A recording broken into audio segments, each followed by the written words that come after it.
Good morning and welcome to the 27th episode of the Daily Geeky Pastimes podcast, and it will be somewhat of a spicy one. It's another one where I've just taken something that's obviously a bit of a controversial issue within Call of Duty and the Call of Duty community, and let's talk about that because that's a fun thing to do. It's fun to talk about things that people are talking about, join the discourse, as it were. But in a podcast setting where I'm the only voice, that probably helps a little bit. But speaking of voices, you can be heard. If you want to join the podcast live, it's youtube.com/Geeky Pastimes every weekday morning at 9 a.m. BST. So if you want to say your tuppence, I don't know, give your ideas in the chat, then feel free to do that, and then I will read a lot of them out. Normally towards the end of the podcast, we sort of go through and read a lot of other people's ideas out, so make sure you do that.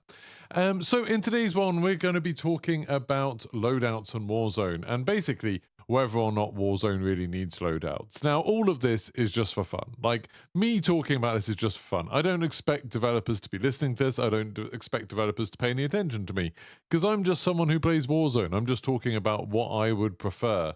And hopefully everyone else is on the same page with that. I always think whenever these conversations get started, things get really heated because people get defensive, as if like, no, don't change my game. It's like, I don't have any power to change your game. I'm just chatting, I'm just talking. It's like, it doesn't affect anything. There's no way this is going to affect anything. So just chill. Just talk about, what you would like, why you would like it, why you like things the way they are, why you'd like them to change, whatever it is. That's what we're going to be doing. But before that topic, we're going to be talking about the news. Oh, and don't forget to like the stream if you're watching it live. It helps out a bunch. Or if you're watching the VOD, actually, like it. If you're listening to this on Spotify or iTunes or whatever, follow, subscribe to the podcast. All helps out a bunch. If you really want to support me doing this, carrying on doing this every weekday morning, please consider becoming a member of the YouTube channel. It starts at $1.99 a month, and it does help me out an absolute ton. I do this for a living, along with the streaming and making videos and stuff like that. And your support matters. It keeps me doing it, keeps me paying the bills. So let's get on with the news. First of all, not really news, but my news. We finished Redfall last night. Me and Cobb got to the end of Redfall. So I played through basically the entire game in co-op. I played a tiny bit at the beginning solo. Then we played a lot of it as a trio. Then we ended up doing the second half of it just as a duo. And it wasn't very good. Like, I've been saying that I like Redfall more than a lot of people have been saying, and I still think that's true. I still think there is fun to be had in Redfall, and if you have Game Pass, I think it's worth a try. You can definitely have some fun with it. But I wouldn't say it's worth finishing. I don't think it's worth seeing it through to the end, as it were. Like, you get into the world, and then you can explore it, you can get in some fights, try out your powers and stuff like that. And that's where the fun in Redfall is. The story, the campaign missions, all of that, it doesn't get better. It's not like, it doesn't get to a point where you're like, oh, this mission's really cool. It's like, it just doesn't. It doesn't happen. And it's a real shame that they didn't do anything interesting. I know it's not the same people who worked on Dishonored 2 and stuff like that, but you think back to some of the other stuff that Arcane's done, some of the cool, interesting missions and situations and environments that we saw in Prey and Deathloop and Dishonored. Obviously I'm thinking of Clockwork Mansion from Dishonored 2, but even just, the cool things it made you do in Prey and Deathloop, there's none of that in this. Like, there's no kind of interesting mission. There's no interesting boss fight. There's no interesting environment that really changes stuff up. There's a world, there's enemies, there's guns, and there's powers. And I think all of that stuff is kind of fine. I think, it's not the best in class. It's not the best thing ever, but it's good enough. And it's, fun to experiment with and play around with. And, you can have some fun, whether you're solo or co-op. But the mission design, the mission structure, just like, there's nothing to it, really. It's not even like they've done it badly. It's like they didn't do it. It's like there's something that got pushed out of the game, or something that got, like, they just decided not to spend any resources on. So they did kind of the bare minimum to make a game that they could release. It feels really odd.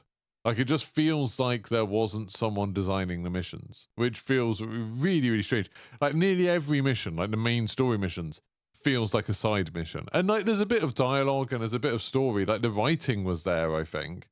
But it's just kind of the actual mission design just never happened, which seems really strange. Like, the stuff you do in like random little side missions is about the same as what you do in the main missions, which feels very, very odd.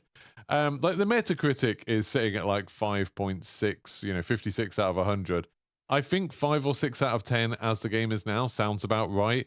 And I think this is something where the discourse has kind of got a bit carried away from the game, where people have been like, when I've been streaming it, people have come into my stream and they've said things like, oh, like the reviews of this have been like insanely harsh.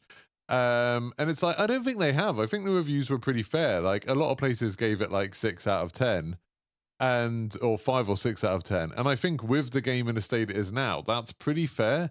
Like when we were playing the last section yesterday, like a boss loaded in and didn't have any abilities and just stood there invincible and we couldn't do anything about it.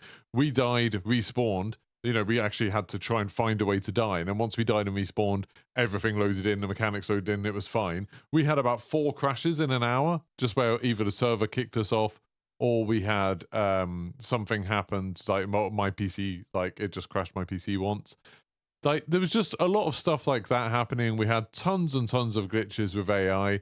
And just like the number of times you had things where, I don't know if it's that the AI is broken, but like even in the last boss fight, like the last situation in the game, we barely got hit, and we were playing on the hardest difficulty that's available before you go into New Game Plus. So we were playing on the hardest difficulty available, just 2 of us, we didn't have 4 of us, and we went through that boss fight and like didn't really, like I barely encountered any enemies.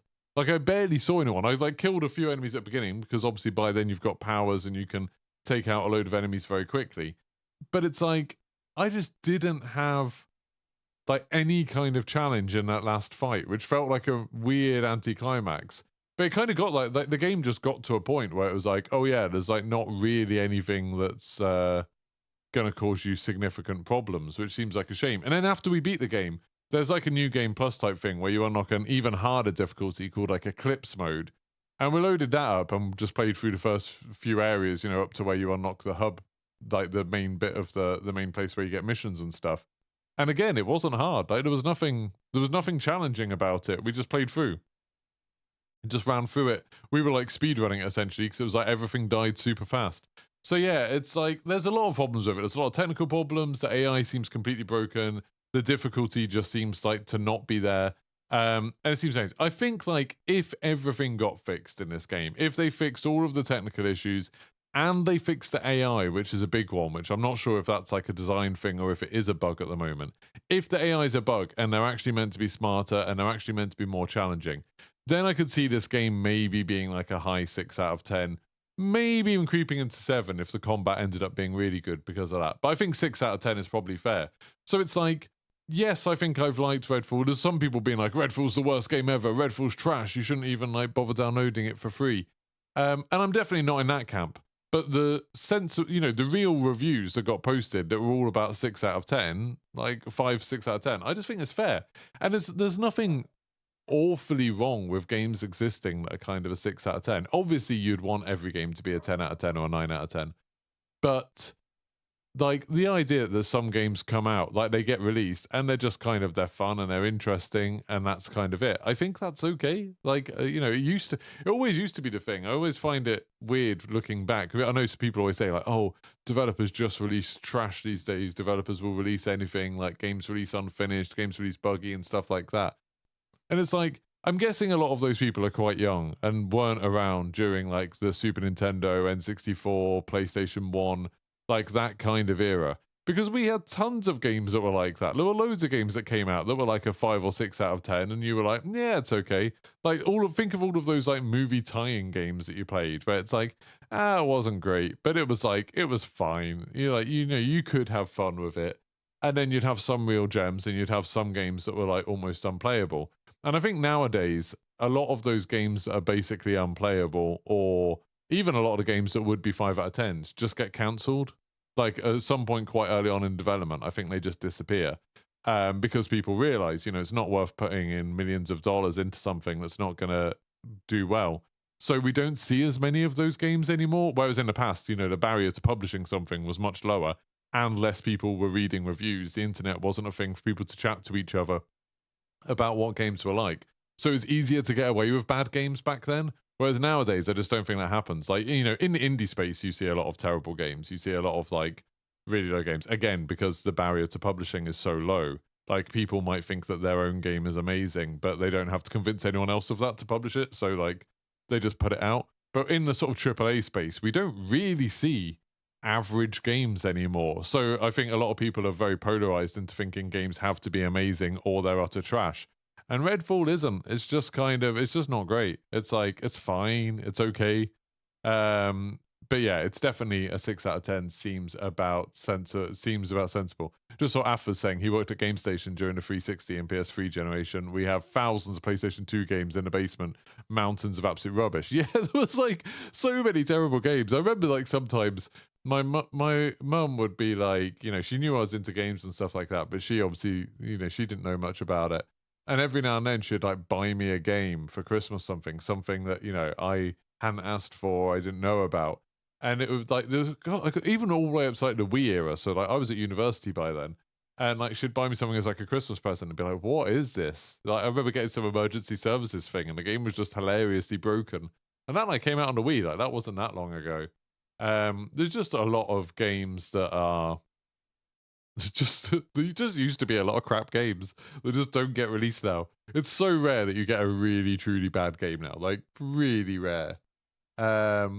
Mad Jock said, "Do you think there's just getting pressure to produce and forget to ask for player tests now?" No, that's something that like I find it's one of those things where I think a lot of the community of gamers is massively out of touch with is how much testing developers do.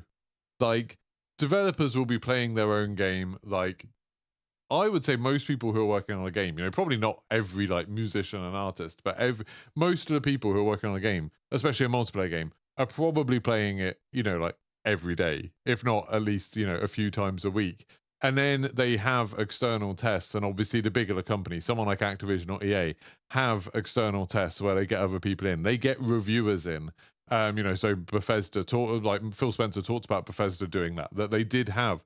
They hired reviewers to do like a practice review type thing, see what would Redfall get. And in their internal things, like those people just happen to rate it a bit higher. They happen to have a better time of it. Like there is a lot of testing and stuff done. I think the big difference from then to now is that there's a lot more people playing games now. So now when you launch a game, you're going to go from, you know, imagine if you've got 40 people on a development team, it's quite a big development team. Imagine if you've got 40 people on your development team, they're playing it every day, blah, blah, blah. Think of how many like man hours that adds up to. And then at launch, you have 100,000 people suddenly play it. Like your 40 people that are playing it can't do anything. Like you're going to discover so many issues. You're going to find so many new things just because there's suddenly those people playing it. And then a lot of those people that are playing it are going to be very vocal about it online, which again wasn't a thing that used to happen. You know, you used to find out about video games and hear about video games from either your friends or from magazines. And so that meant the only people's opinions you heard were your friends and people who wrote in magazines. And that meant that, like, in the past, you just didn't hear about all of these issues and all of these crazy things that people found and stuff like that. I think those sort of problems have always been there, you know, and like I said, I think they've been worse in the past. I think now it's just like, yes, there's still tons of testing and people have got better at testing and stuff like that. But it's just like games have got more complicated. There's more people playing it, like finding all of their faults. It's just an impossible solution. And you know what it's like if a game releases a beta and it's like a proper beta and they say that, you know, we want testing, we want the servers like to be tested. Oh, Diablo did their server testing and then like the servers crashed at the beginning. And then there was loads of people being like loads of people online being like, this is a trash game, this is the worst thing ever. Like people writing articles on websites being like, Diablo's another disaster for Blizzard. And it's like, you can see why people don't really want to do public betas like that too much, like open betas, because that's kind of having a lot of negative press the first time a lot of people see your game is probably a bad thing. So they do a lot of internal testing, but internal testing can just never be as good as having, you know, a launch, essentially. I think it's impossible. But yeah. It says, Ultracut said, in your field of work, web development, it's frowned upon testing your own code as you're almost blind to issues. Yeah, I think with like game studios, from what I know, at least from talking to developers, generally it's like, you know, everyone plays everything. Like everyone on the studio will play the game. It's like while they might have like, they might have worked on guns or they might have worked on movement or they might have worked on environments or whatever. They're playing everything. So they, even though they might miss their own issues, they'll see other things that other people have done that they might be able to spot, and vice versa. So I think like that's probably a difference between a lot of web development and games, is when you've got the bigger your team is, the more valuable those testing sessions are where you've just got everyone on the team playing. But yeah, I don't know. I think it's fine. Anyway, talking about terrible games and games not coming out if they're terrible and betas and stuff, Park Beyond started its beta yesterday. This is the new game that looks a bit like Planet Coaster from Bandai Namco. It looks like Planet Coaster, but it's got like impossification, they call it, where, the ride, sometimes a roller coaster will go into a cannon and be fired across a gap and land and stuff. And there's a lot of like crazy things like that happen. That went into beta yesterday. I was super excited about this. I'd seen a lot of trailers and stuff, and I thought it looked really cool. Like, but man, that game is rough. Like, that game is, if that is a beta, I feel like in the beta, the description for it, they said something about like, oh, this is just to kind of showcase it before the game comes out. And it's like, this game is not done. Like, this game is nowhere near done. And it's at the point where I feel like maybe it could never be done. Like, it's that bad. Just like, laying paths doesn't work properly. Laying roller coaster paths doesn't work properly. When you're making a roller coaster, you get no information about how fast it is or the G-forces or anything. You just get like a fun rating and a nausea rating, and that's it. Like, you don't even get the stuff that you used to get in like theme park, I don't think. But definitely not the stuff that you get in Roller Coaster Tycoon back, 20 years ago. It's just super basic, and like the graphics aren't very good. When you're riding rides, the frame rate chugs massively, apparently, no matter what system you have it on or what settings. Like, bits of the track don't like line up properly, so there's like gaps in it. Even the prefab stuff, so it can be like, hey, you want to put a non-inverted loop here, you click on it and it just has like a gap in the track where they couldn't line it up properly. All of the controls don't work. Like, it's really hard to put bits of scenery on the ground, which you'd think would be an easy thing, to plunk something on the ground. It's basically, all it's done, Park Beyond, is shown me how good Planet Coaster is. Like, I haven't played Planet Coaster in a while because it's like a bit complicated and a little bit sort of, it takes a long while to do everything in it. But like, playing that was like, man, Planet Coaster does everything in this better. Like, the story and the campaign side of it was actually pretty good in the beta, Park Beyond. They've added some characters in. They've gone for this whole thing of like, an impossible theme park. And I think that's fine. That's a fun idea. Rather than Planet Coaster, like everything's based on real life. But yeah, it just doesn't. It's just nothing about that game works very well, which is a real shame. So yeah, Park Beyond, I've gone from being very excited about it to not being excited about it at all now. I don't know if I'll play the beta again, and when the game comes out, they'd have to make some pretty huge changes for me to want to play that. A little bit more news. We've actually got quite a lot of news stories today. DMZ released their pay-to-win bundle with the UAV. So these pay-to-win DMZ things, I at first I was like, we shouldn't call it pay-to-win. Like, that's a bit misleading. But I think it's a useful shorthand for what's going on here. They've released these bundles, where the first couple had like an active operator slot extra, guns that you could get in 15 minutes, and then maybe something like a one-plate armor vest or something. Something kind of basic. I think the first one was like a medium backpack, wasn't it? That was the first thing you could get. Then one came out this week where you get a UAV with it. So that means every time you go into the game, you have a UAV that you have to wait a minute to pop it. It's as if they knew that it was going to be a massive advantage at the beginning of the game. But a minute still isn't very long. So you'll start the game, maybe do a bit of looting or whatever for a minute, and then you can pop a UAV and find out exactly where players are near you, and how many there are and stuff like that. And bear in mind, in DMZ, you don't have perks. So unless they've put the lootable perks in DMZ today, I'm not sure if they're doing that actually. Does anyone know in chat, are the lootable perks coming to DMZ? But yeah, you don't have perks in DMZ unless you've got all of like the ones from doing the 10 exfils in a row, with doing the contracts and everything like that. And even then, I don't know if Ghost is one of those that you can get. I'm not sure. Maybe it is. I hardly ever do that. I hardly ever get 10 exfils in a row. We don't do contracts very often, and so I haven't done that. But yeah, so the point I was trying to make is most people won't have perks when they're playing. Most people won't have Ghost, which means your UAV is more powerful. If you've got a UAV, and you can get a comms vest very easy, so then it gives you an advanced UAV if you want that. But yeah, it means that you can like go into a game, use the UAV, go get in some fights, fight the other players, knowing exactly where they are. Then even if you die, you can just go back in the next game. You've got a UAV again. You can do the whole thing again. Ghost is in the exfil streak. Thank you. Yeah, it seems pretty bad. Like this seems like a pretty bad problem to have that that DMZ has this. So yeah, like I've seen people already saying that they've bought the bundle. I've seen a bunch of people I know, like some people are like, oh, I'm gonna make funny videos of abusing this. But they've bought the bundle to do that. And then other people just being like, well, you know, I don't want to be disadvantaged. UAV is super useful. You don't find kill streaks that often in DMZ. You know, where you find like counter UAVs and cluster mines a lot, but you don't often find more useful ones. So yeah, I think it's a very worrying sign. And I don't think, to be honest, I don't even think it's going to affect the game that much. Like, I don't think that many people play DMZ. I don't think that many people are going to buy this bundle. And not that many people are going to use it and stuff. I think, you know, some will, but not all, not all. And as people have made the point to me before, you can have a UAV at the beginning of a game in DMZ. If you extract with one, you can take it into the next game. The problem is more to me that it's the principle of the thing. That all of these little benefits, like having a shorter weapon timer, having an extra active duty operator, having like being able to go in with armor every time or backpack or UAV, all of those things would have been kind of fun things if they were part of the meta of DMZ. If, like everyone's been saying since the beginning, you could build a base and then the base, you know, you manage to keep the base stocked with a certain material, and that means while you've got that part of the base stocked up, you always go in with a backpack or you always go in with a UAV. That would be a fun thing to work towards. Those would be cool rewards for stuff like that.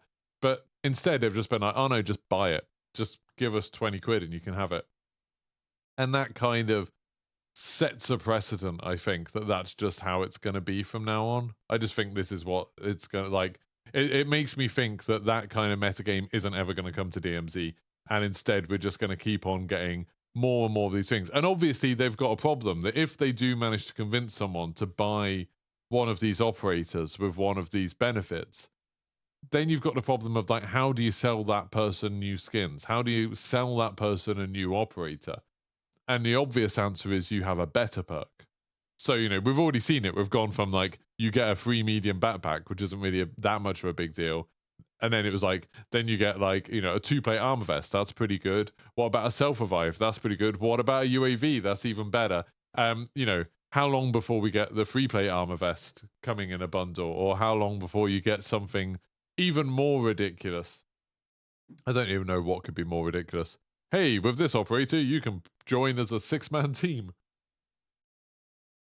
I just think like there's I think it's got to a point already where it's like, okay, this is signaled their intention for DMZ, and it's not something that I'm happy about. Talking about some more happy stuff and then some less happy stuff, Blizzard have clarified when the Diablo server slam goes live and when the game goes live. So the server slam is going to be going live at 8 o'clock on Friday, UK time. So I'll be playing it then. It's quite nice that it's not going live till the evening because that means that I've got like the morning to play Zelda, assuming that I get it on that day. But yeah, so the server slam is going to be this Friday in the evening. I would fully expect everyone who wants to play Diablo 4 in the open beta this weekend, expect on Friday night at least there to be horrendous queues, and like you probably won't get to play the game very much. The whole point of this is for them to test their server infrastructure. They're calling it a server slam. They want as many people as possible to join, so it's a completely open beta. Anyone can download it. You don't need a code or anything. And you know, they want to see what goes wrong so then they can try and find ways to mitigate that for launch. And in launch itself, they've said that it's happening midnight UK time on June the 2nd if you bought the fancy edition. And if you bought the normal edition, I think it's the 6th, June the 6th at midnight again. There was some confusion because some people got told that it was launching on June the 1st. And that's because in American time zones, you know, it's a global launch all at the same time. So in American time zone, they wanted to launch midnight in the UK for whatever reason. In American time zones, that's actually the evening of June the 1st. Whereas in the UK, it's just getting to midnight. Although midnight, you know, I don't know. Is that midnight June the 1st or is it midnight June the 2nd? It's the bit between June 1st and June 2nd. That's when it's coming out. I'm super excited about that. That's not very far away now. Like, it's what, 1, 2, 3 weeks tomorrow. 3 weeks tomorrow night, Diablo 4 is coming out. That's super exciting to me. Some less good news. We've had Nintendo say in an investor call, they've had like a lot of companies had their investor calls yesterday. Nintendo and EA did theirs. And they said that they're not going to do any new Switch models until in this financial year, which means at least until May 2024. So I think a lot of people, me included, were kind of expecting to see a new Switch at the end of this year. You know, it used to be I was expecting a Switch Pro. Now I'm kind of expecting a Switch 2 because it's just like been so long that we've had the Switch, and the Switch is so underpowered compared to most other devices now. You know, we've got the new Zelda game coming out, and it doesn't look that good, and it's running at 30 frames a second. That's a real shame. But yeah, so no new Switch hardware until May 2024, and EA also announced the same thing for Dragon Age Dreadwolf. No mention, they didn't mention it on the earnings call in terms of the games. They said what games are coming out, and they said, you know, we've got an unannounced driving game, like racing game, and something else that's unannounced. But they didn't talk about Dragon Age at all. So that's not coming out till next year either. That's not coming out till late 2024. So I'd maybe temper your expectations for EA this year. It sounds like they've got their normal sports games this year. They've got whatever this racing game is. And then I don't think they've got much else. I don't think they've got anything else significant. So I wouldn't expect like Titanfall 3 or a new Star Wars game or something like that to be announced for this year anyway. Maybe for next year. But one interesting note about EA's earnings call was that they broke records and made more money in the last quarter than they ever have before. And that was like, it was only counted up to March 31st, which means that's before Jedi Survivor came out. Like, can you imagine? Like, what did EA even release in the last 3 months? Like, so that's going from December 31st to March 31st. Like, I can't even think of any big games. I'm going to look it up, actually. EA Games 2023. What EA games have come out? EA Games. EA Games. Latest games. Like Wild Hearts, the Dead Space remake. I suppose Dead Space remake did pretty good. And PGA Tour, I think that's it. I don't know when PGA Tour came out. But Wild Hearts and Dead Space, I think, were the only 2 games. Need for Speed Unbound was last year, wasn't it? But yeah, so, I mean, I understand Wild Hearts and Dead Space were both very good games that people liked. But I wouldn't have thought they'd be big sellers. But they made more money than ever. They said it's mostly from their live service stuff, from FIFA, making them a ton of money. But yeah, it's just interesting that I always hear people being like, you know, oh, EA are really struggling, like EA aren't doing as well as they used to, like EA haven't had a great game for ages, and it's like making more money than ever. I think, like I was saying earlier, I think a lot of the time the gaming community in general, and even a lot of gaming like news writers and stuff like that, are so out of touch with the realities of the industry and the realities of gaming, that, like, you know, they get in their own bubble about what they care about, and they think that that must be the most important thing. It's like I've always said with Call of Duty with zombies, where I understand lots of people play Call of Duty just for zombies, and they care about zombies more than anything else. But some of the people in the zombies community seem to think that zombies is like the most popular mode in Call of Duty, or it's like that's the thing that, you know, recent Call of Duty games has lacked. And it's like, I don't think many people play zombies. Like with DMZ, you see lots of people talking about DMZ and it being like, I've seen on Twitter over the last couple of days with this whole pay-to-win thing, people being like, this is going to sell like millions for Call of Duty. It's like, I don't think many people play DMZ. I would love to see the numbers, but I reckon, say if you looked at the percentage of people who, when they load up Warzone 2, what do they play? I reckon the people playing DMZ is probably 5%. Maybe less. I don't think there's more than 5% of the people who are playing Warzone 2 are playing DMZ. I just think it's a very small community, and you know, I've said it a few times why that is, or why I think that, and it's mostly like you see the same people in games all over the time. The number of times I get recognized in games of DMZ where I don't ever have that in like Battle Royale or anything, and the number of times that, like, you know, if we've tried to get into the same game when we're trying to do one of those things where it's like you've got to kill an enemy in this stupid way, and we've just joined the same game to do it. We've been able to do it every time. Like, it's been super simple to get into the same game together, which implies there's not that many people matchmaking at any given time. So yeah, DMZ, I don't think it's that popular. And I don't think, I don't think like zombie stuff like that's that popular either. I think people just get wrapped up in their own thing. You know, if they spend all day, every day playing something, they think that everyone else must be loving it too. And they see like content getting hundreds of thousands of views and stuff like that. And they think, oh, all of those hundreds of thousands of people must be playing too. And like that's just not true. That's just not how that works. Anyway, let's get on to the main topic of today's podcast. That's quite nicely done. Like half, I always want to do the first half of the podcast as news. Spot on, 9:30. Perfect. So should loadouts be in Warzone? I'm going to go through my thing. I'm going to say my piece about this and try and explain where I'm coming from with this. I apologize. Some of it I talked about yesterday. Some of it I've talked about on Twitter. Some of it I've talked about on live streams. But I'm going to try and clarify what I think. But there's been some discussion about this. I started talking about this yesterday because I saw Mon Warzone. Doug Dagnabbit had tweeted something about Call of Shame had posted something saying they should get rid of loadouts and buybacks. And Doug Dagnabbit was like, what? That's crazy. And I was like, meh, I kind of agree that they should get rid of loadouts. And then, you know, had a very brief conversation about it. Saw lots of people's opinions on Twitter about it who replied to that tweet. And yeah, I think it's an interesting issue. And again, like I said at the beginning of this podcast, I don't expect anything to change. I don't expect them to take out loadouts. I don't expect anyone to be listening to this, any developers, and being like, oh yeah, Geeky Pastimes said this, so we should do it. This is just a bit of fun. This is just a little bit of speculating and stuff. So, I've been vocal on this literally since Warzone came out. Since Warzone 1 came out, that I thought loadouts were a bad idea. Like, when Warzone 1 came out, there were some things I really like about it. I love the gulag. I love the contracts. I think they're a big step forwards. They're things that are much better than Blackout. The fact that you can buy people back so your friends aren't just, you know, dying at the beginning of the game and then stuck watching you for half an hour. The fact that you have contracts, you have something to do other than just finding enemy players. That's a really cool thing. And then plus, I think the heart of Warzone, to me, the sort of core of Warzone is the Call of Duty gunplay, the Call of Duty movement, the feel of Call of Duty in a battle royale. Like, that's the thing that made it special. That's what made Blackout special. And then, you know, Warzone improved in a lot of ways on Blackout. But I think when they added the loadouts, they made a mistake. I think that was a problem. And it's really interesting when you go back and look at things that the developers have said about Warzone. Apparently, the original idea for Warzone was that there would only be one buy station on the map.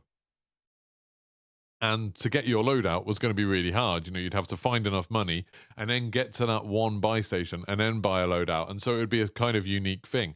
And Blackout actually had something similar to this, where they had these special stations. It was added really late in Blackout's life, but it had these special stations that you could go to. And once per game, you could get a gun out of it that was like a specific gun you wanted. So it kind of had the idea. And I think you could even get the attachments you wanted on it. I'm not sure. But it was like very much like, it felt a lot like how the loadouts worked. And it was meant to be a rare thing. It was meant to be something that like, oh, if you manage to do this, it will give you a big advantage in the game. And I think that was the idea from what I can tell from Warzone 2 at the beginning. You know, when Warzone 2 was first presented to us, the idea was that you could buy individual guns from your loadouts and they would be expensive. You know, when we saw them at COD Next, like each gun was like, they had different prices, but they were like $30,000. They were a huge amount of money. And then it looked like you probably had to buy attachments and stuff as well. But yeah, and like they could obviously, I like the idea of Warzone 2 that you would be able to set different prices for guns. So say if, you know, when the RPK was dominating at the beginning of Warzone 2, they could have set the price of the RPK to like 70,000. So yeah, you could get it if you spent the whole game trying to find money, but most people wouldn't ever have that gun. And that would be, you know, kind of make it an interesting kind of thing of like, do you want to invest all of that to try and get one? Is it worth it to you? And, you know, and they had the idea of loadouts dropping of like, you know, you'd have to do a stronghold or a black site to get a loadout, or you'd have to compete for one of the public ones. And I think originally there was just going to be 3 public ones. So I thought that was kind of an interesting idea, that loadouts would be much rarer. It would be a powerful thing if you managed to get it, but it would also be a way of forcing you into conflict with other players. It'd be forcing you to either compete for one of the strongholds, making the strongholds even more valuable, or compete for one of the public loadouts later in the game. And I thought that was cool. I thought that was an interesting idea, and it meant most of the time people would be fighting using ground loot. Then obviously, as you know, people kicked off about that. The community moaned about it a lot, and they ended up making it so now loadouts drop for free very early on. You can buy them, and they're incredibly cheap to buy. So basically everyone gets a loadout in like the first 5 minutes of the game. It's fairly rare that you play 5 minutes of a Warzone game and you don't get a loadout. Like that's, you know, unless you have a really shocking start and you die a lot, it seems quite likely. So, like, the reason why I think they're bad, the reason I think they're damaging, essentially comes down to making gunfights boring. Like, I think loadouts make it so gunfights are boring because there's like this game has a huge arsenal of weapons. There's like what 55 guns, something like that now, maybe more, maybe like 60 now. And because of loadouts, you can use whatever gun out of that 55, 60 guns, you can use whatever one is the best. And because there's so many of them and there's so many attachments and there's so many, you can do all the tuning and stuff as well. No matter how good their balancing is, there's always going to be a best gun. Like if they want the attachments to make a difference, if they want the tuning to make a difference, there's always going to be a better gun. I hear a counter argument to this whole thing. People saying like, oh, well, they just need to balance things better. And it's like, with the route they've gone down of how many guns there are and how many attachments there are, either you have the attachments doing nothing, like just making like no real change at all, or if they do something and there's some reason to have them, they're going to make the guns good. They're going to make the guns like too good almost. And it's because I think they make it so all of the guns work without any attachments, because when you start using them and you haven't leveled them up yet, they want them to be usable. So that means the guns at their base level are kind of good. And then they want you to feel like, oh, when you unlock an attachment, that's a cool thing. Like that's something that makes the gun better. And so all the guns end up getting like too good. There's like that you can make all of the guns too amazing. And so in Warzone 2, it's ended up being kind of the same as what we had with Warzone 1, where there's nearly always something like an LMG or an assault rifle that you can put on a load of recoil control, you can have a large magazine, you can have a decent sight, and it will be pretty effective close up, but it will also be incredibly effective at long range, which basically means you don't need something like a marksman rifle or a battle rifle or anything like that. Sometimes you might want to use a sniper rifle because that has the advantage, especially now, of like the one-shot downs, which obviously is very powerful. And then sometimes you'll use an SMG because, if you want to get up close to someone, you have SMGs that can burn people down and have fast mobility. And it means that essentially all of the fights end up being that. Like nearly, to me, in Warzone 2, in Battle Royale, nearly every fight I get into is either someone trying to snipe us, or it is a long-range assault rifle fight, or where everyone's using the ISO hemlock, basically. And it used to be the RPK. Or it will be a close-range fight of SMGs. You don't really see that much else. And people who are good with those assault rifles can absolutely burn people down. I watch Jaff a lot, and you see Jaff can see someone where they're basically a pixel on his screen, and he can shoot them and down them with an assault rifle. And that, to me, just seems like that gets quite tedious. That gets quite boring when nearly every fight's the same. And there's not really a reason to experiment. There's not really a reason to use other things.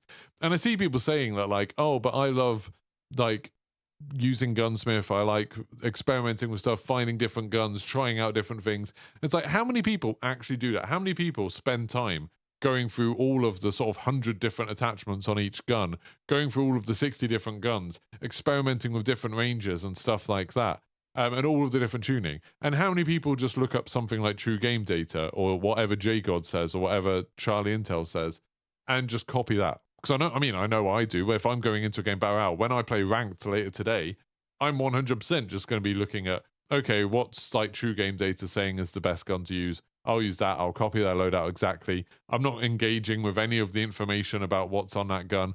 I'm just choosing what they want to do. Occasionally, I might make a choice like in DMZ. I might be like, oh, actually, I do want a suppressor.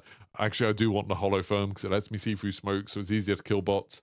There's like, occasionally I'll make a little choice like that, but that's with like one or two specific attachments, not with the 100 that's in the game. So yeah, to me, every fight ends up feeling super similar. And like, when you think of like how a game goes in Warzone 2, you land in, you choose somewhere to land, and you land in, and then it's kind of a bit of a toss-up. Maybe you're going to be fighting people with pistols when you land. Maybe you're going to be rushing around and getting some ground loot and then having a fight. And I think that bit's quite exciting. Like, if you have that kind of experience where you're fighting with the ground loot, it might be like, you pick up a marksman rifle that doesn't have a scope, or you might pick up an assault rifle that's pretty good but only has a 15-round mag or something like that. And then you've got to find ways to make it work. You've got to think on the fly about how you're going to change up your tactics, how you're going to change up your strategy in order to try and make whatever you found work. And I find that fun. I find that interesting. You don't know what the enemy's going to have. They might have something really good, or they might have something trash. You don't know. There's a lot of variety. There's a lot of kind of RNG, which I know is like for competitive Warzone players, that's a bad thing, but we'll talk about that later. And then after that, after you have that initial fight, or if you land and no one else is standing near you, then you're looting cash and you're getting a loadout. Or you go into a stronghold and getting a loadout that way, or you get the free loadout, you know, what's that, the end of Circle 1? It's like pretty early on, isn't it? It's like not many minutes into the game. So by about 5 minutes in then, now you've got your loadout. And now what do? You've got your loadout. Everyone else has their loadout. You're now going to spend the next like 15, 20 minutes just having those fights, long-range assault rifle fights, short-range SMG fights. Every fight's going to be pretty similar. Like, if there's someone who's really, really good, they're going to burn you down with those assault rifles from a long way away, or they're going to get one-shot snipes on you, so you won't even see it coming, you'll just die. Or if they're really good at movement, they'll rush in, jump around, and kill you. Or if you're really good, you'll be able to do the same to other people. But all of those fights are going to be pretty similar. All those fights are going to be basically the same fight happening again and again and again, until you get to like the final circles, and then you've got things like the gas and stuff going in. Maybe some people don't have their loadouts because they've died and had to be brought back in, and it kind of gets a bit more interesting again. There's a bit more variety. So it's like, for me, Warzone 2 is like interesting at the beginning, interesting at the end. The middle part is just boring. It's just people with ISO hemlock shooting at each other for like 90% of the fights, it feels like. And if you didn't have that, if you got rid of the loadouts entirely, so just no loadouts whatsoever, then instead you've got some decisions to make. Like, you're landing, you're getting the guns you can, then you've got to think, do you want to spend more time trying to find like better guns? With the way Blackout was, where you also looted attachments, you might be like, okay, you found a sniper scope, that's taking up some space in your bag. Do you want to hold on to that sniper scope, hoping you're going to find an outlaw, or hoping you're going to find a paladin later on? Or do you want to drop it to make room for something else because you want to make the best of the guns that you have? You know, you're going to be picking up guns that maybe you get a gun where it's like, okay, it's really good up close, but you've got no way to do range. So now you've got to think of how you're going to use your tacticals and your lethals and stuff to close distance on people, because you're, in this game, going to have to be trying to take every fight close up. Or maybe you land and you find like some crazy sniper rifle and it's really, really powerful and everything. So you're like, okay, in this game, I need to try and get into a position where I'm going to be able to make the most of this sniper rifle. And everybody that you're fighting against is going to be dealing with the downsides of their guns, because the developers could make the ground loot have those downsides. You know, you can have assault rifles that have small magazines or crazy recoil or terrible scopes or things like that.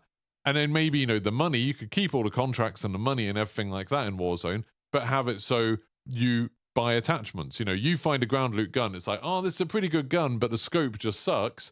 Okay, I'm going to go to the buy station and buy I'm going to buy a better scope for it. I'm going to buy a sniper scope for it. I'm going to buy a holotherm or an ACOG or whatever. I just think that would be much more interesting. And then all of those fights you're having in the middle of the game, you're going to be excited about looting the enemies, because you're going to be like, what did they have? Like, what weapons did they have? Did they find something better? When you're playing any of those, like any of the other Battle Royale games, it's quite exciting when you kill someone, because you can go over and be like, now you've got access to all of the best stuff they looted, which gives you an incentive to go get kills.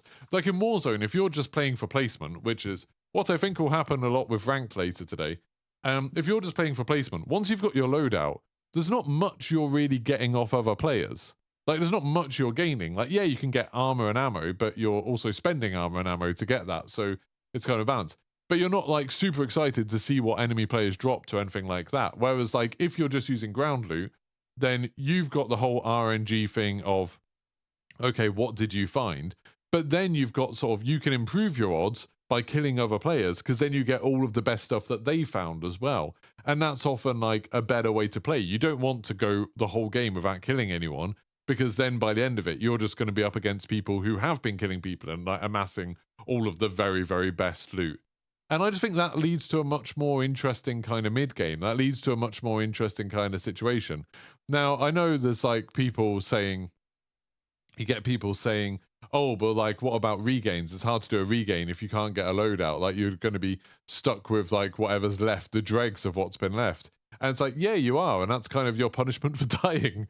Like, you're going to be struggling. And maybe your teammates have found some really good stuff. Maybe your teammates can help you get a kill. Maybe you can try and get a kill with whatever rubbish guns you've got, like that you've brought out of the gulag or something like that.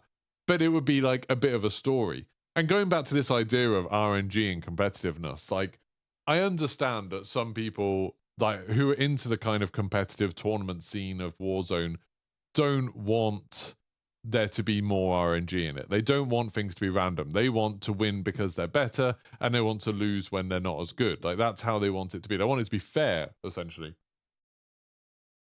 But in my mind, that often comes at the cost of it being interesting. And I think, and again, this is just my opinion, this is just me speculating, I could be wrong here. I don't think many people care about the competitive scene of Warzone. I don't think many people who play Warzone even know what World Series of Warzone is, let alone know what's actually going on. And I don't think they care about like tournament gameplay and stuff like that. I think that's a very niche thing within the kind of Call of Duty world. I think a fair few people probably watch it, but I don't think many people actually get involved in it. I think a lot more people play Warzone with their friends to have a laugh. And if you can have a more interesting game where, you know, some games you're lucky and you find really good loot, and some games you're unlucky and you find really bad loot, then that's probably better. And I mean, and you can look at other games that have used RNG stuff like Apex Legends and Fortnite, and they've done very well, and they have competitions and tournaments and stuff like that, and it all seems to work out well. And they also have much larger player bases. And it's like, maybe the RNG isn't such a bad thing. Because in my mind, you know, if I play 5 games of Warzone Battle Royale in a row in an evening, they're all going to be pretty similar to each other. They're all going to be pretty much the same. And in my mind, that's because of loadouts. And then you also have other problems that loadouts cause, like kind of something I've been skirting about. But it is like the problem of the meta that when you have a gun that's incredibly overpowered, like the RPK was at the beginning, that gun, everyone can now use it. Like that gun that is overpowered, now, absolutely everyone can use it. Everyone can put a loadout. Everyone can make the perfect version of it. And that means that's all you're going to see. And it's quite hard for the developers. Like, they have to work out how to fix that gun because they can't take it out of the game. If you're just using ground loot, they can just swap it out. And that happened a lot in Blackout. Things, you know, like when the Demon first came in, it was like a little sort of burst fire SMG. It was insanely powerful, and they just took it out for a bit because they were like, this is crazy. Like, it's not working very well. Let's swap it out of the ground loot and we'll bring it back when it works better. And obviously that's what Fortnite and Apex do as well, where they can vault weapons, they can reintroduce weapons. Just like if something's broken, it's very easy for them to just take that gun out of the game. Now, to go against some of the other counter arguments that I'm expecting, I haven't read chat yet. One big thing that I've seen on Twitter a bunch is people saying, oh, but like, what about blueprints? You know, they make loads of money selling skins and stuff like that. People want to take their own guns into the game, otherwise they won't see the skins. But you had skin. I mean, you have skins in Fortnite and Apex. You have skins in Blackout. Like, all you do is have it so you set up what you want your guns to look like, whatever skins you've bought, weapon effects, tracers, all of that kind of stuff. And then it just works out where, like, when you pick up the gun, it applies it. Like how the vehicle skins work. You have vehicle skins in Call of Duty Warzone. People buy vehicle skins in the game. If you get into a vehicle, it just applies your skin, and then you get to see it. Like, problem solved. That's fine. I don't think that, you know, I might be wrong again. I don't think there's that many people who buy a blueprint because of the attachments on it. I don't think there's many people that buy a gun because of the attachments. If anything, people get annoyed that when they buy a gun, it comes with, like, certain attachments that might actually be crap. Like, that's really annoying. But yeah, so my main point is just that loadouts make the meta dominant in the game. They make it so gunfights are super repetitive, gunfights are super similar across the game. They make the mid-game incredibly boring because you don't really have anything to work towards. You've just kind of, you've got your loadout, you just bumble about a little bit for it. It takes the sort of looting side out of it. Oh, another thing that people, another thing that I saw on Twitter, I'm sorry if someone said this in chat and I'm insulting you now, but I think this is a really dumb argument. It's people say, oh, well, if you don't want, like, loadouts are the thing that make Warzone. If you don't want loadouts, then you should go play PUBG. And it's like, have you actually played PUBG? Like, it doesn't feel anything like Warzone at all. Like, it's a completely different feeling game. It's like much slower, much clunkier. The movement isn't as good. The shooting isn't as good, at least in my, you know, to my tastes. The reason I play Warzone is because it's Call of Duty Battle Royale. Like, that's it. It's not because there's loadouts. And I don't think there's that many people that just play Warzone because of loadouts. I think the feel of the game is much more important. Like that's the thing that makes Warzone unique, is that it's Call of Duty, like above anything else. And it does have some interesting other features. The Gulag is unique. The contracts are unique as far as I know. I know you've got things a bit like that in Fortnite now, but like these things are kind of like Warzone things. But that doesn't mean like if they took the Gulag out, like they did in Resurgence, I didn't see people being like, this isn't Warzone, there's no Gulag when Resurgence comes out. They're just like, oh, cool, this is like a different way of playing it, this is cool. If they take contracts out, I don't think people are going to be like, this isn't Warzone, there's no contracts anymore. But apparently for loadouts, for some reason, people are super defensive over them. And I just like, I would love to see, and this is where I'm going to look to chat and I'm going to read everything in chat. I would love to see someone say, what benefit do loadouts bring? Why are loadouts better? Like, I don't really understand how they make the game good in any way. That's like my biggest problem, is like they make the game more repetitive, they make the game very similar all the time, they take out a lot of the RNG, and I suppose that might be part of it.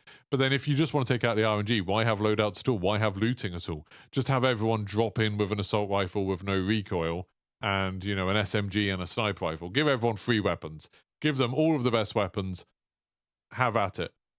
Then there would be less RNG. Like, if you want it to be fair, then do that. Go to that extreme. But, obviously people don't want that, because, like, RNG is what makes the game interesting. You want it to be a little bit random. You don't want everything to be perfectly fair all of the time. Otherwise, it gets very, very boring. There are games where everything is fair all of the time, like Counter-Strike, and there's definitely an audience for that. People like that kind of thing. But I just think in a Battle Royale, the sort of chaos, the unpredictability of it, like, that's the thing that keeps people playing. And you need that variety if you want to play more than a handful of games in a row. Like, I'm sure I'm going to try ranked later. I'll play some ranked, and I'm fairly confident what will happen is I'll play some ranked, we'll play 3 or 4 games, and I'll be like, well, this is kind of the same every time. This is getting kind of tedious, and I'll stop playing. And I'll go back to DMZ or whatever, or go play something else. We'll see how it goes. Lackey's just joining right at the end of this now, so we'll see. I don't know whether he would have caught it, but I'm going to go through some of the things that people in chat are saying now. So, although I was saying earlier that, like, the main point there that I think Lackey would care about and probably disagree with is me saying that RNG is very good for Battle Royales, and it being super fair for competitive players doesn't end up mattering that much. But, that's a different perspective thing. So, Affers was saying, I think the idea of loadout and Warzone needs a rethink as the current setup doesn't work anymore. However, weapon customization perks should feature as their core to COD. Personally, I think this whole core to COD thing is a misleading path to go down. People talk about that as if that's like just a given, as if that's something that is important. Like, what is core to COD? To me, what is core to COD is the feel of Call of Duty. Like, that's the thing that's core to Call of Duty. It's like, it does feel different to any other first-person shooter. It's very responsive. It's very kind of fast compared to a lot of them. And that's the thing that's core to it. And I don't think, like, getting bogged down in other features is necessarily, like, helpful. I think, like, you could cut a lot away from Call of Duty and it would still feel like Call of Duty. Like, you can play Call of Duty 1 now and it still feels like Call of Duty, even without kill streaks, even without, domination, all of those sort of things. It still feels like Call of Duty. There's some sort of essence to it that hasn't really changed since the first game, and I think that's the only thing that they should care about. But Athos went on to say, Warzone 2's biggest challenge is that the new gameplay design, fighting with the old gameplay design, trying to smush them together isn't working. Ultra was talking about Redfall. Just skipping ahead. Steve Owen said, I'd prefer no loadouts. Level playing field as relies on what you find and gives those more casual players like yourself a chance. Normal players, not casual players, normal players. But yeah, I mean, it definitely does level the playing field a little bit. That, like, I've talked about this a lot, that I think it's really important for any game that wants to have a mass audience to have ways for normal people playing to feel like they have a win, to feel like they have something going for them. That's why I think AI are a good idea in the game. That's why I think stuff where, game modes like DMZ are good, where you can have a win without actually needing to beat another player. I think making people feel like they've achieved something in a game is important. I think, that's essentially the fun of the game.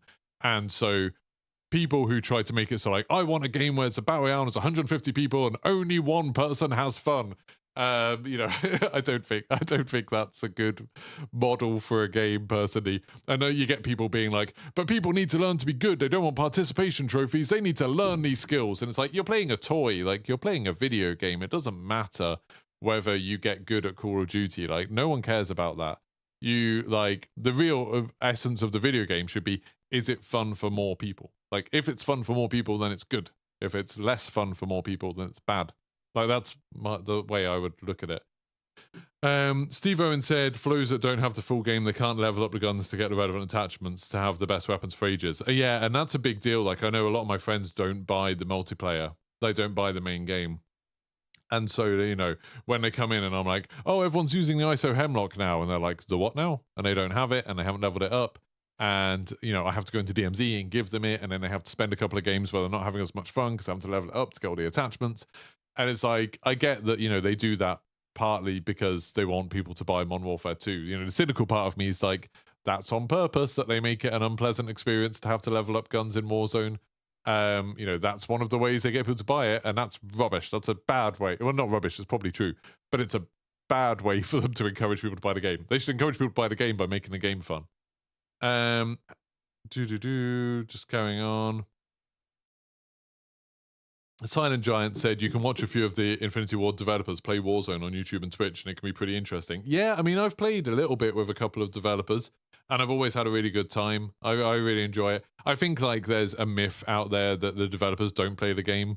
You know, it's like when people talk about, think that the developers don't know about, like, the server issues, or they don't know about meta issues, or they don't know about certain bugs and stuff like that. It's like, I'm not saying everyone who works on Call of Duty plays Warzone, but I know a lot of them do, and a lot of them play it quite a lot. Like, more than normal people.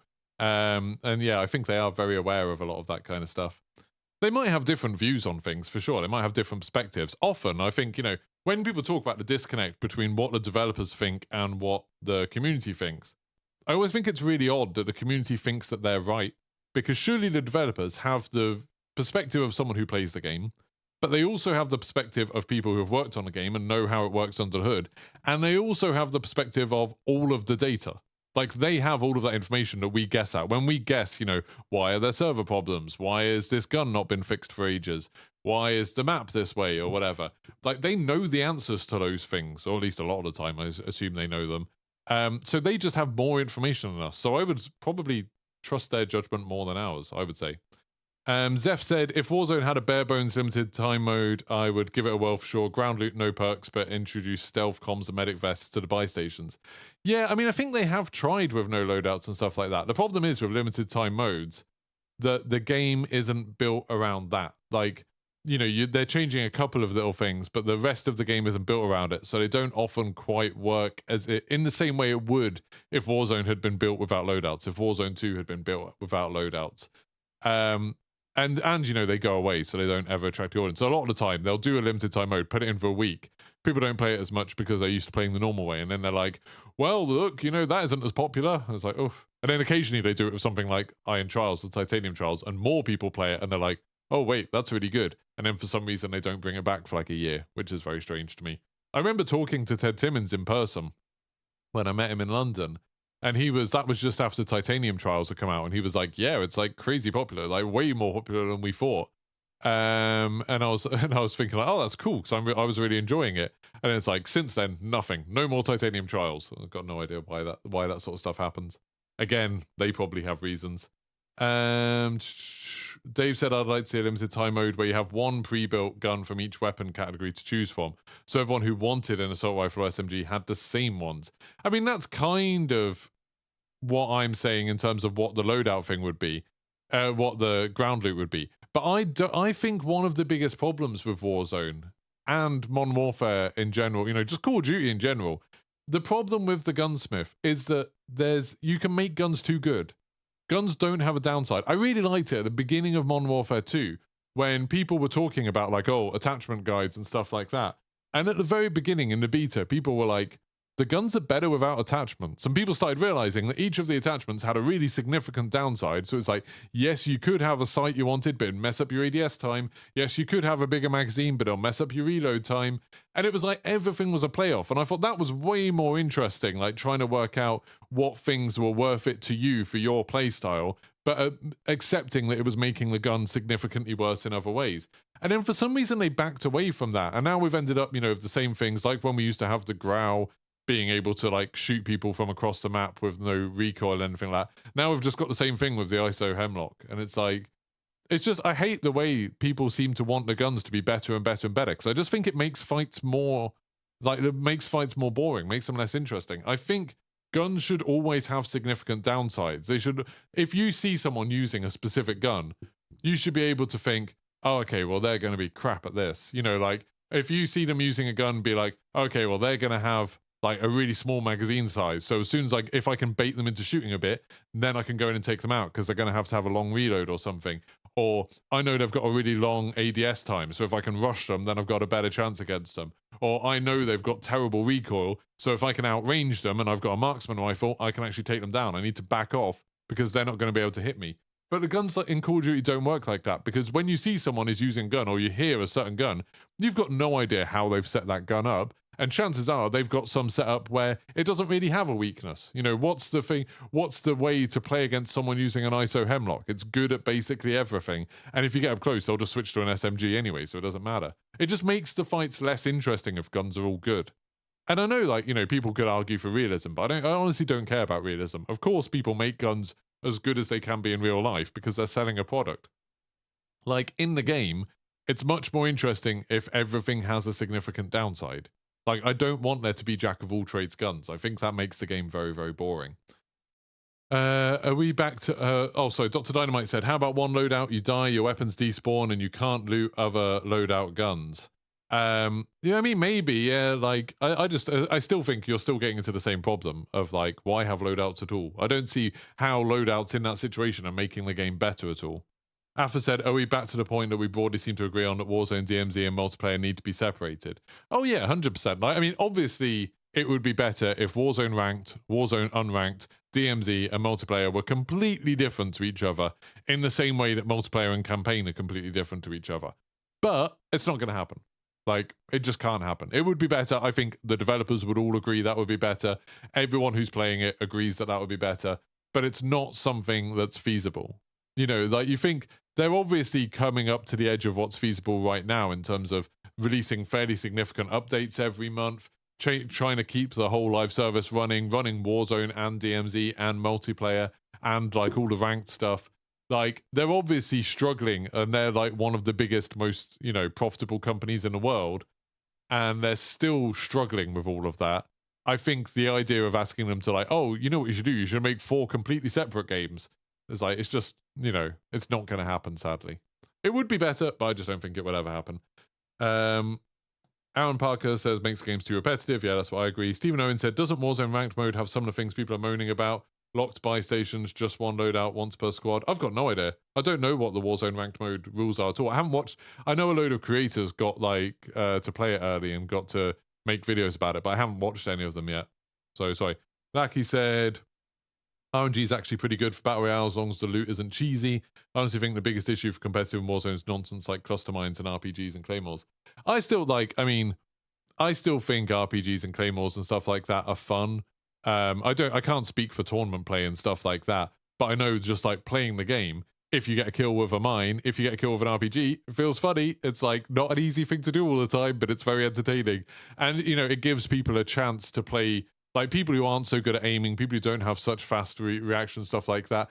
They might decide to focus on using things like rocket launchers and mines. I always used to, in Warzone 1, I used to play with the Javelin loads in Verdansk because I could get kills with it. People sniping on rooftops, stuff like that. Sometimes you could get a Javelin off that they didn't see coming, and that was always entertaining. Probably very annoying for them, but I liked it. And it's, you know, I'm not going to outshoot them. I'm way too slow for that.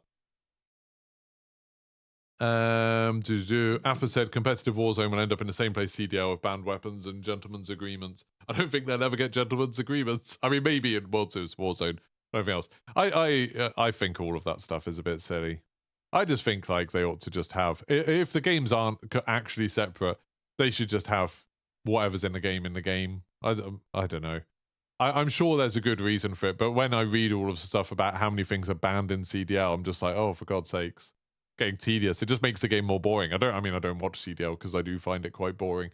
If World Series of Warzone started banning loads of the sort of more chaotic, the more RNG stuff, and it was all just people using ISO hemlock shooting each other from 200 meters away, I'm not going to watch that. That would be super boring. I think it's a problem that they have with any competitive battle royale stuff that they're trying to do as an esport. They're trying to do as a spectator sport. Is that often the most kind of effective way to get points and the most effective way to do well isn't necessarily the most fun thing to watch, and it ends up boring. Like the first time they tried doing a Warzone tournament, and it was like that French team won, and they were just sitting in a house. They were just like sitting in a barn on the top floor for the entire game because it was like that was the best way to play. I think like encouraging a bit of random stuff is probably a good thing. It makes it more fun for the spectators. I don't care about the players. Sorry. You think you'd be more interested in playing Warzone 2 if there was no loadout playlist? Yeah, I mean, it's a bit like Fortnite, where people were like, oh, like the building is a key part of Fortnite. It's part of Fortnite's identity. Like the building has to stay in Fortnite. And then they made another playlist that didn't have building in. And there's like a whole new audience who are like me, who go back to Fortnite and are like, hey, Fortnite's fun without the building. Like, I'm going to play some of this. And I think it's the same sort of thing with Warzone, where sure, there's a lot of people who disagree with me and think that loadouts are a lot of fun, and they like tinkering in Gunsmith, and they like having a million attachments of all the tuning things. They like all of that stuff that I don't like. And like they want the game to stay the same as it is now, because everybody loves Warzone 2 now. Everyone thinks it's amazing, and everyone is constantly being positive about it. But then there's people like me that would like it to be different. It's like, if they did another playlist and they added one and it was just literally Warzone 2 but with no loadouts, I would play that all the time. I wouldn't play the one with loadouts. I would just play the one with just ground loot. Like, I would enjoy that a lot more, especially if they had like a rotating pool of ground loot. They had like a rotating thing where every week, different set of ground loot. All of the guns were weird. So, you had an assault rifle, but it only had iron sights. You had a sniper rifle, but it only had like a 3-round magazine. You had an SMG, but it had like unbelievably crazy recoil. Stuff where all of the guns had a significant downside to them. I'd play the hell out of that. Just like Fortnite no build mode, I would play the hell out of that. I believe it would find a big audience that's like a different audience maybe, but still a good audience. DMZ seemed to be a success, and then they left it out in the cold to die. I mean, I think I got the impression from that little conversation I have that I got in trouble for with one of the DMZ mission designers. I got the impression from him that DMZ is still very early on. Like, this isn't what DMZ is meant to be. Like, they're still working out a lot of the technical side of DMZ. They're still working out a lot of the kind of spirit of it. From what he was saying, where it's like the ideal is that missions won't be the big deal in DMZ, that makes me think they have some big ideas for the future of DMZ. They have some ideas about where they want it to go that's very different from what it is now. I do think it's going to be a long while before we see that, and we might never see it, because I don't think DMZ is that popular. I think, like, there's a big community of DMZ that obviously didn't exist at all before, and now exists, and that's great. But I think, like zombies, like everything else, it's just not that big.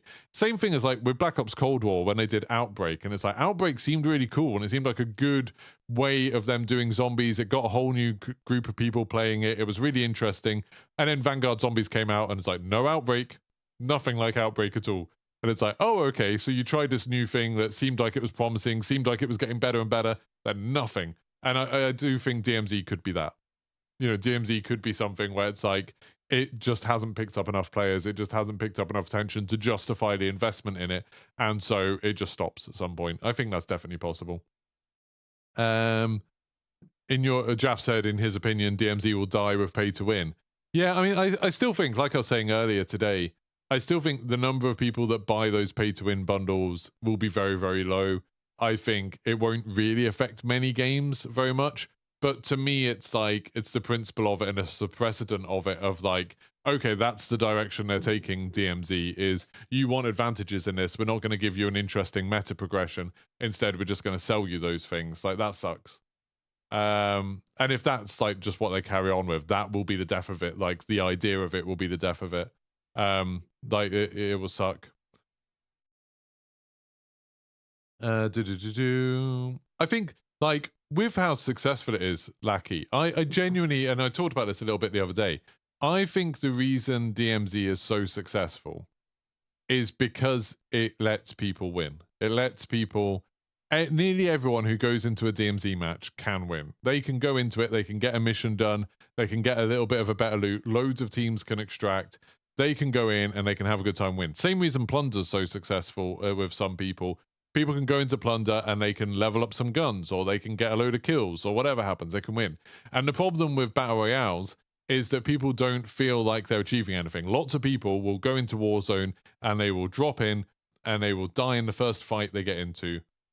And then they've got to now wait for like, what, 10 minutes before they get into another game, 5 minutes before they get into another game. So they've got to go back to the menu. They've got to go through the lobby and everything, go through that whole stupid lobby waiting thing where it's like a minute, and then get into the game, drop in again. And then they might just die again. And it's like, they're not going to be having fun and they're going to drop out. And then that's going to lead to the whole problem that Warzone 1 had, where the people who aren't very good at the game don't persevere with it, because why would they? They're not having any fun. And the average skill of players goes up and up and up and up. And that means, I was talking about this the other day. If you imagine a bell curve of skill, and you imagine like where someone who plays normally is, and at the beginning of the game, like me, first couple of weeks of Warzone 2, winning more than half the games I played, doing really, really well. I was like ahead of the bell curve. I was better than most of the people that are playing Warzone 2. Then as all of those bad players drop off because they're not having fun, bell curve keeps on shifting over until now I'm at the point where I'm on the other side of the bell curve, and I'm worse than probably most of the people that play Warzone 2, and I'm having a lot less fun. And so then I don't play anymore. Now I play like once a month. I play Battle Royale. And then that bell curve will keep on pushing up until the audience gets smaller and smaller and smaller. Because obviously, the higher that bell curve goes, the higher the average skill is in Warzone 2, the harder it is for a new player to have fun, the harder it is for new people to join the game. Whereas DMZ, because you're fighting against AI a lot of the time, that sort of skill level kind of stays the same. It doesn't matter that much. You can still complete things, you can still complete the missions, you can still get loot, you can still extract and stuff like that, even if you're not very good at the game. And it's the same reason I think, Zombies does well with a lot of players and stuff like that, that people play games and they want to succeed, they want to achieve something. And I think that's a big part of the thing that a lot of people missed about the AI in Warzone, is that those sort of like interactions, the way Warzone was meant to be, the way Battle Royale was meant to be, that we saw in COD Next, where there was AI over the map, over the whole map, I think would have been great for normal players. Normal players would have been able to drop in, find a gun, kill some of the AI, maybe complete some contracts and stuff like that while doing it. They would be able to use the guns, get in fights that they were winning because it was against AI, and then maybe they'd end up getting taken out by players, but at least they did something. At least they got some AI kills. You have a little statistic at the end saying, you killed 40 AI, like, good on you. And that makes them feel a little bit better, rather than, just playing against Battle Royale without AI, where it's like, hey, you dropped in and got 0 kills. You suck. Like, it's a very different mindset. And it's like, obviously the players who are really good and the players who are competitive and stuff like that, they don't want the AI. The AI are a distraction. They don't need the AI to feel good about their gameplay. They want to kill players. They want to get high player counts. They don't want the distractions. And it's like, but that's losing sight of how normal people play games. And I genuinely think like a lot, and Fortnite have managed to get that by having the whole by having, all of their missions and stuff like that, or the challenges. They have tons of missions that you can do. You don't need to be good at Fortnite, but you can still achieve the missions as you're playing the Battle Royale. Apex have managed to do it with the loot and stuff like that you get. You get those little robot things at the end, and you get some new skins or something like that. They give you something that feels like a win, even if you're not very good at the game. And Call of Duty just doesn't do that. Call of Duty is like, no, you need to kill other players. And if you don't kill other players, you're trash and you should feel bad. And it's like, why? Why would that matter? And again, I know if I talk about this on Twitter, I'll get loads of people being like, people need to get good. You don't want to give participation awards out. They're never going to learn how to get better. And it's like, why do you care if they get better? Why does anyone care if someone gets better at Call of Duty? Like, that doesn't matter. Like, whether you have fun with a game is much more important than whether you are able to beat other people at it. I just think that's, like, I think that's why the AI is good for Warzone, and it's why DMZ does well, and it's why Zombies does well. It's just this idea of people being able to play a game for a couple of hours in the evening and have a good time and achieve something. And like, that's the thing to me that Warzone 2 is like lacking right now. I think Warzone Ranked will help. Obviously they've set up this system in Warzone Ranked where, yeah, your skill rating can go down, but your rank points can't. And the rank points, will keep people playing because they're always going to feel like they're making a bit of progress. They're getting a little bit further. They're increasing their rank score. And, you know, because level doesn't matter anymore. No one cares about XP and level anymore. Like, they sort of messed that up because now the levels are just crazy high, but also capped. They're just meaningless. They need to have something that normal people can, when they're playing, feel like they've achieved something. And I think that's why it matters. Just going back, keep up with chat. You think if COD wanted to do it, sorry, this is Jono. If you think COD wanted to do a battle royale without loadouts, they would need to rebrand as something completely new to avoid comparisons. I don't think they would. I mean, they didn't, like, again, they did Warzone without the Gulag, and they didn't have to rename that. They didn't say it like, this isn't Warzone, this is Resurgence. It's just like, this is Warzone Resurgence. I genuinely think people overstate how important loadouts are to Warzone. Like I said, if you think the Gulag's important to Warzone, they've done it without it, and it was fine. It's better for a lot of people. A lot of people really enjoyed it. On the CDL, that might not last too much longer. Financially, it's not really performing. Yeah, I've always heard that the CDL is doing really badly, but I don't know. I know, like, the viewer counts seem really bad for CDL stuff. Like, they've never seemed to have sort of broken through in the same way that, you know, when there's, like, a Dota tournament or a League of Legends tournament, they get, like, crazy player numbers, or even Counter-Strike and stuff like that. Even StarCraft, you know, with StarCraft 2, which has a tiny player base compared to Call of Duty. But CDL never seems to really, like, move the needle much. I see a few people on my Twitter that go on about it every time, but I don't see many normal people talk about it. I'm pretty sure my friends who I play Call of Duty with, my real life friends, don't know anything about CDL. Like, they wouldn't be able to name a single team, because it's just not, it doesn't come into their consciousness at all. DMZ could have a more serious tone of its cosmetics, and it might do better with that. Warzone and multiplayer caters to a more varied, fun cosmetics. I mean, I go around DMZ as a giant rabbit, so I probably can't talk on that. Jaff said DMZ needs to take the leap into real life transactions. If they don't treat it like a modern extraction shooter, it won't excel. They're against the clock now with Heartlands. It'll be interesting to see whether Heartlands is good. I mean, Jaff, I haven't actually seen any gameplay of Heartlands, like, other than they did a little trailer, didn't they, last year? I don't really know anything about Heartlands other than obviously they're promising, you know, like they're saying like it'll be an amazing AAA extraction shooter. And it's difficult with Ubisoft because sometimes they end up making Hyperscape and, you know, Skull and Bones, and sometimes they end up making Riders Republic, and you never know what it's going to be until it bloody comes out. Sometimes you don't know what it's going to be until like a year or two after it comes out, like Rainbow Six Siege. It's really hard to tell, and until they show off more of Heartlands, I don't know.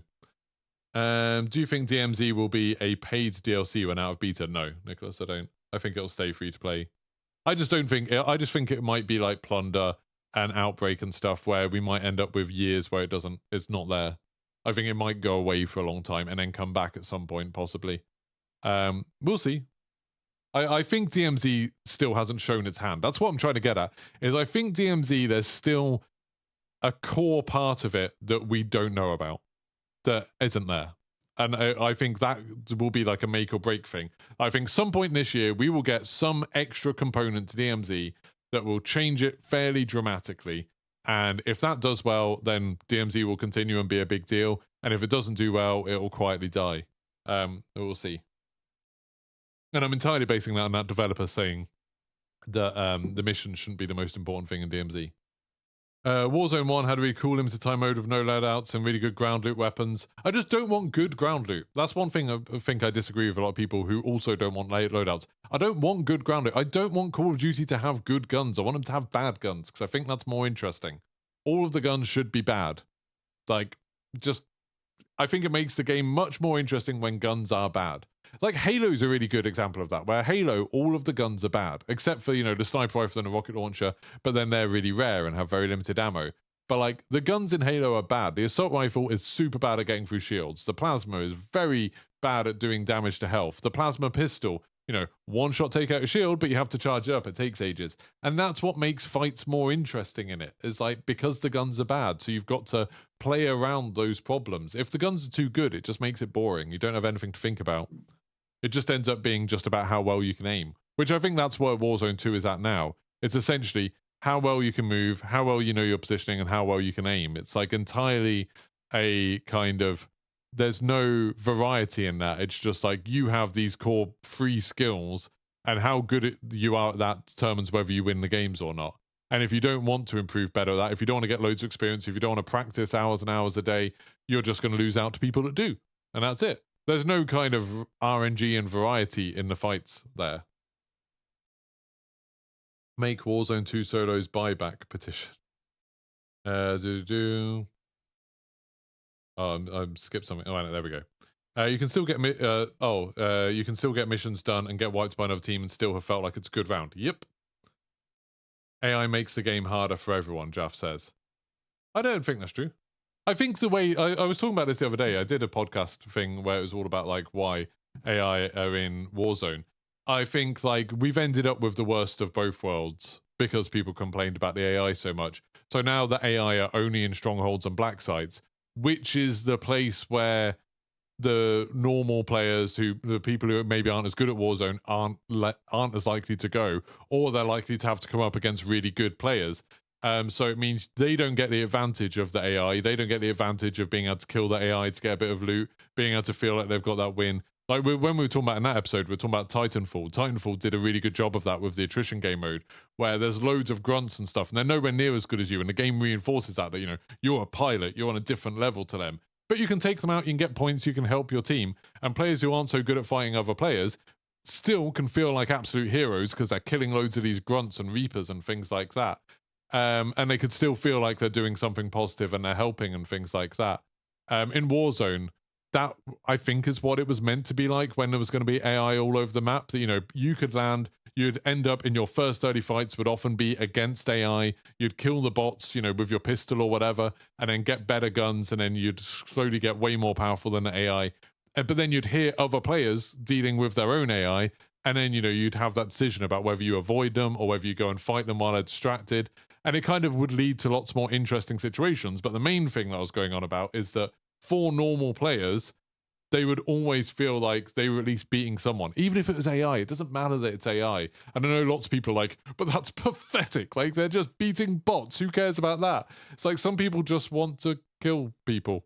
Some people just want to win a gunfight. And it doesn't really matter who it's against. It's like when I play Fortnite and I haven't played a long while, and it puts me against bots and I win my first Battle Royale in Fortnite. I'm still excited. I'm still like, yeah, I beat them. I don't care that they're just bots. It doesn't matter to me whether they're bots or players. Like, who cares? It's like obviously more of an achievement if you kill players, but I'd rather get a win against bots than not ever get a win. You know, like I would personally support them just putting bots in Warzone in place of players. Like, you know, in the lower skill-based matchmaking rankings, in like when you haven't played for a while, stuff like that. If a lobby's not full, fill it up with bots. I would be absolutely fine with that. Some easy kills, everyone wins, no one's losing out, no one has to be the player that's getting absolutely murdered by those people. That would be good to me. Battle Royale's punishing by design, though it already has extreme skill-based matchmaking. Not sure what else they could do with that. Siege, CSGO, PUBG, all of them have pathways to progressively become better players, even if you're just casual playing for fun. A normal person playing for fun, you mean? I hate this whole casual thing. It's used too much to insult people. You mean normal people. Normal people playing for fun. Valorant's a good example of that too. You can just play it for fun, but they offer plenty of pathways to improve. I find Valorant and CSGO, if you are not good at those games, I find them very hard to play. PUBG as well, actually. PUBG, you can end up playing for like 20 minutes, never see anyone, then get shot in the head and die. I think and Siege, I think all of those games, if you're just a new player playing with them, you could really, really struggle. But one thing that CSGO does do that works really well is it has bots that you can play against, and then you can like get what it's like to actually win games, and you can play against people who are you can play against bots. Jaff, I got a major hot take. Loadouts won't be seen as these bad things if perks won't so OP. Oh yeah, I think perks are bad. I think perks are just I think perks in Warzone just suck that like they are like a hidden advantage. It's like if perks did something where like, you know, you could audibly hear that someone has something running. You know, if like Ghost worked as like a radar jammer, but if you had Ghost on, you could hear them. But you couldn't see them on a map, but you could hear that they're in the area, you know, maybe get a bit of static on your in your audio or something like that. That would be more interesting. But as it stands, you never know if a player has high alert or if they have tracker or if they have, you know, I suppose Ghost you can find out if they have it. But like you don't know a lot of those things. You don't know if they've got like a bomb vest on until you throw something at them, or if your tacticals aren't going to work. I just I'm not a big fan of perks in Warzone. Even in Blackout, I didn't really like it. Although in Blackout, at least they only lasted for like 30 seconds, so it was like a bit more normal. Stuart said, with strongholds, there needs to be something that makes it harder to win them, as they do give you a lot of advantage. Oh yeah, I think strongholds should be harder. I really didn't like that when they did that thing with strongholds where it's like, they made it so less bots spawn, and like bots spawn, like they don't keep on spawning with them, and they don't go around outside the stronghold. I thought that was a mistake. Strongholds should be hard.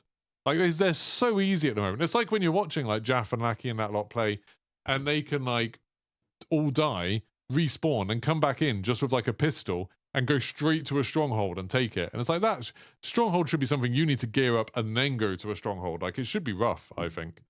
I'd like it if lots of people really, really struggled with strongholds. Like really made it so it's like completing a stronghold was a real challenge. I think that would be much more interesting.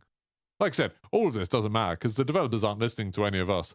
You know, and rightfully so. I'm not saying that in a like, oh, they don't listen to us, they don't care. I'm like, they shouldn't listen to us. Like, we don't know what we're talking about. We're just chatting. If Heartlands is too similar to mainline Division, it won't last long. I mean, Division 2's still bloody going. I don't know. Division 2's going pretty strong. It's doing pretty well. I wouldn't worry about that too much. You think DMZ might be spun off into its own thing, but Call of Duty just don't do that. They should. Zombies should be its own game by now. Warzone should be a proper separate game by now. Call of Duty just don't do that. I agree that they should. Ubisoft do. Ubisoft split all of their games up into a million different things. But for whatever reason, Activision don't. And I don't think they ever will. Has DMZ got problems when Division Heartland comes out? I don't think so. I think it'll be a different audience for the most part. I think Heartland will be very much like Division players. And, you know, DMZ will still... I don't think DMZ is doing very well as it is. I don't think many people play it, really. But I don't think Heartland will change that very much. Do you agree in the beginning, this is Stuart saying this, do you agree in the beginning when ground loot was all you could get for the early part of the game, the skill gap was higher, as you needed more skill and understanding of limitations of the gun? I don't know, like, whether it's higher. Like, if you are... I've always thought the skill gap in Call of Duty is crazy high anyway, and I know people argue against this, and I just disagree with them. If you are a good player in Warzone, chances are you will kill a worse player, and it doesn't really matter what gun you've got. I've seen really good players in Warzone using a pistol, dropping in off respawn, using a pistol, and killing someone that has their full loadout and free plates and everything, and perks and everything. Like, if you are really, really good at Warzone, you can normally beat people. But, like, there is some RNG, which means, you know, sometimes you get to take someone by surprise. Sometimes they don't notice you. Sometimes you're third-partying them. There's, like, a million different factors that can, like, you know, rebalance those odds. You know, as I've said many times, I don't think the skill gap should be made higher. I don't think it's a good thing for a game for the skill gap to be higher. You know, I always think of Nintendo as being like almost the kings of making games that are accessible and that everyone can play and everyone can have a good time with. You know, that's why Mario Kart and Smash Brothers are so insanely successful. And a large part of that is just that, like, anyone can play it and anyone has a chance to win. It doesn't matter if you're like an absolute pro. I mean, it probably does matter if you're an absolute pro. I'm sure a pro at Smash Brothers would destroy a normal player. But when you're playing normally with all of the rules, you know, all of the normal rules, the default things, crazy items, crazy stage stuff going on, anyone has a chance of having a good time in a game. And that's kind of, I think that's where, and I've said this to Jaff before, I know when we've been talking, I think that's where my perspective is very different to a lot of people in the Call of Duty creators community, is that I think the most important for the game is that as many people have fun as possible. Like, that's the ideal. And I think some people see it as the most important thing for the game is that the best player wins. And I mean, and it's probably me speaking as someone who is not often the best player, like someone who's not very good at the game. That probably sways it a lot, that I would much rather everyone's having fun rather than out of 150 people. You know, I'd rather have a game where 150 people can have a laugh and it's a bit random who wins, rather than having a game where out of those 150 people, the best person wins. But 149 people don't have as much fun. Like, that's kind of the big difference. I think the fun of a game like this is more important. And it's probably why I love games like Blackout. I loved Firestorm. You know, I love those games where there's just like some chaos, there's some narrative behind it, there's some fun stories, fun experiences, and it doesn't really matter whether you're the best player. It doesn't matter whether you're really, really good and stuff like that. And that's why I, you know, don't play things like CSGO and Valorant and League of Legends and those games where it's like, you know, super high skill ceiling, super high skill gap, you know, the best player's going to win. Like, I don't gravitate towards that. And I don't watch sports. And that's probably a big part of it. You know, I'm not a big fan of watching sports. I'm not a big fan of what's going on in Formula One at the moment with Red Bull winning every single race because their car is just much better. Yeah, that's fair, like what they're doing, but it's also really boring to watch. I'd much rather have some chaos. I'd much rather they got some banana peels out and started lobbing them about. That'd be much more entertaining. Tactical Brit said strongholds are extremely difficult. Really? I was playing with my friends the other day, and, you know, we're not very good. And we just wandered into a stronghold and cleared it super simply. We get strongholds quite a lot very easily. Same with black sites. Black sites are a bit tough. Is that a testament of how good a players we are without tooting our own horn? Because even sometimes we find it hard. I don't think they're that hard. I think, like, when you're doing strongholds, how often do you fail a stronghold? Like, how often do you go into a stronghold and fail it? How often, like, does anybody fail a stronghold? The only time that I really found that we've gone into a stronghold and failed is if, while we were fighting, another team drops in just as we are, like, low on plates and ammo. Like, if just as we finish a stronghold, another team drops in at that point, then we have a, like, really rough time with it. But that doesn't happen that much. Like, I would say, out of my attempts at completing a stronghold, I've probably been successful 9 out of 10 times, I think. Hey, Paul. They have helmet visor strips in Formula One. What? What are you on about, Michael? Oh, you mean instead of banana peels, you mean the tearaways? Yeah, that they throw into each other's vents. I always wondered, like, do you think it's ever happened that someone's intentionally done a tearaway, hoping it would go into an enemy's vent? An enemy, you know what I mean? An opponent's vent. Like, obviously it happens by accident a lot. It'd be super hard to do it on purpose. But do you ever think sometimes, just after they've done an overtake, they're like, maybe, like, maybe this will work. And, like, just do, like, a little Hail Mary and try it. Or if someone's, like, about to overtake them, they're like, let's give this a go and just, like, throw it off. That'd be really funny if they ever give it a go. As bananas. Right, this has been going on for half an hour longer than I wanted it to. But hopefully I've made it at least clear why I think loadouts are a bad thing. Hopefully people can watch this back and be like, oh, I kind of get what Geeky's on about. But to sum up, I hate the meta. I hate Gunsmith. I think it means that guns are too good. And it means that there's no downsides to guns. And that makes fights very, very boring.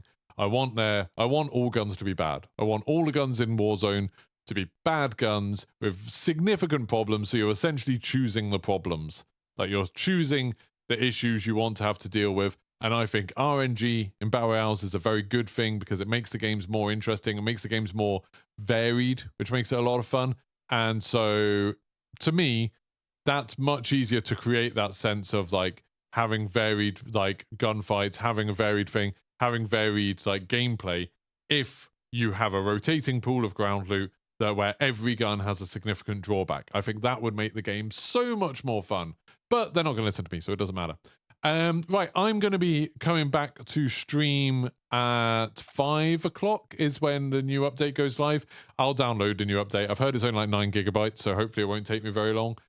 You never know what it's going to be like on PC. It could be really long. But yeah, so later today, we'll be coming back on. Me and Flynn will be hopping on, see if there's anything new in DMZ, because we're not sure. Even the Activision community managers have said they're not sure if that new map is actually going to go live today or not.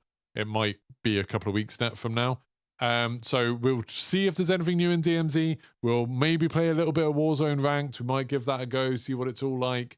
And then at about 8 o'clock, we're going to do the raid. So we'll do that. And all of that will be over on twitch.tv/Geeky Pastimes.